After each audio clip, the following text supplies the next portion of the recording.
The other day I saw a sneak preview of John Wick 4 starring Keanu Reeves. And I wasn't planning to do a review on it in terms of reflection, kind of pointing out spiritual themes, but this one really, really struck me. So, a bit of a spoiler in certain places, but nothing major.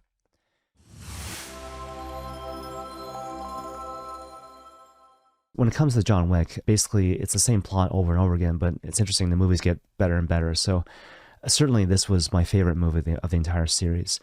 And I'm presuming that you know the plot of John Wick, but just in case you don't, basically John Wick is an assassin who's trying to retire in a certain sense. And so basically back in the day, he was the worst killer and the most effective assassin in the world. But now he's just trying to get out of the game, but people won't let him out. And basically there's all these forces in terms of like people and hires up that are trying to rein him in and kill him and whatever, all the while reminding him constantly over and over again, like, these are things you did in the past. You were a killer, you were an assassin, you can't escape who you are. So basically trying to encourage him to go the way of despair, right? Anyways, near the end of the movie, there's this really interesting scene where John Wick is trying to ascend a flight of stairs to reach the church on time, literally, where he's hopefully going to find salvation and redemption. But all of a sudden, he sees all these people, different assassins, in the midst of the stairwell, who are trying to, stop him from reaching the church before sunrise. And at this point in the movie, like, he's exhausted and tired and bloody and beaten.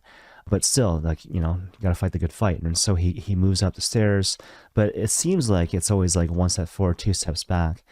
And there's this heartbreaking scene where he's fighting one of the big baddies who knocks him down all the way to the bottom of the stairs. And so he's rolling down, down, down, and he's right back where he started. And you're thinking at this point, he's not going to make it. He's not going to make it to the church. He's not going to make it, again, to the church on time. But then what happens is that at this point, a friend of his appears. And so, they're fighting side by side, killing the baddies, and he finally does make it to the top. And I won't spoil the ending any further. But that's one of the great themes in the movie, right? And so for all of us, like, we're trying our best to reach the top, to reach salvation and redemption.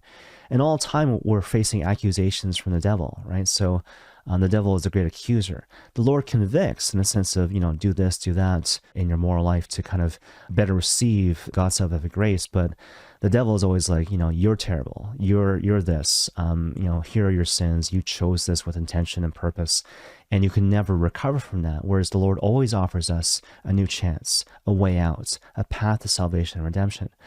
But more to the point, like, we can't do it alone, So when it comes to the reality of salvation and redemption, it's never something that we do on our own. We can never look back and say, like, look, I did this. We need the Lord, right? And we need people to help us along the way who are instruments of God's grace, right?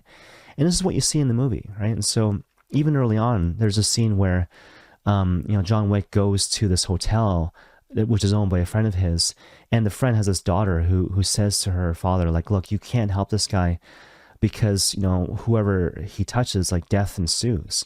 And the father firmly but gently kind of puts her in her place.